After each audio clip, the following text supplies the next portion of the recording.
আমি। খবরদার, আমাকে আর তুমি আটকাতে আসবে না। আমার পক্ষে তোমার এই অভাবের সংসারে আর থাকা সম্ভব হচ্ছে না। আমি আর পারবো না তোমার এই অভাবের সংসারে থাকতে। বইয়ের সকাল দাবি যদি পূরণ করতে না পারো তাহলে বিয়ে করছিলে কেন?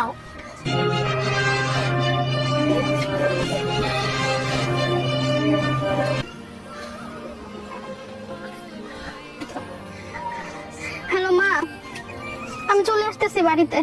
আমি আর থাকতে পারতেছি না তার সাথে। কেন মা, জামাইয়ের সাথে ঝগড়া করছিস না? বিয়ের পর থেকে অভাব লেগেই আছে। আমি আর এই অভাবে সংসার করতে পারবো না। যখন তোর বাবার খারাপ সময় ছিল তখন আমিই তোর বাবার পাশে ছিলাম। যদি আমি তখন চলে আসতাম তখন তোর কি অবস্থা হতো? তুই তো তখন এতিম হইতি। তোর বাচ্চার বাবার কি পরিচয় দিবি একবার ভেবে দেখেছিস? আমার মনে হয় স্বামীর বিপদে প্রতিটি স্ত্রীর পাশে থাকা উচিত। বাপের বাড়িতে তখনই আসবি যখন স্বামীকে সাথে নিয়ে আসতে পারবি।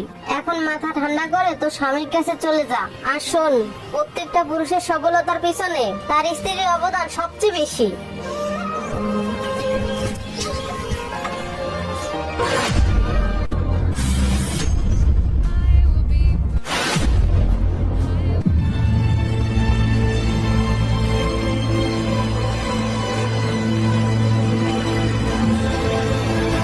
যে নারী শূন্য পকেটে তার স্বামীর পাশে থাকে সেই নারী স্ত্রী হওয়ার যোগ্যতা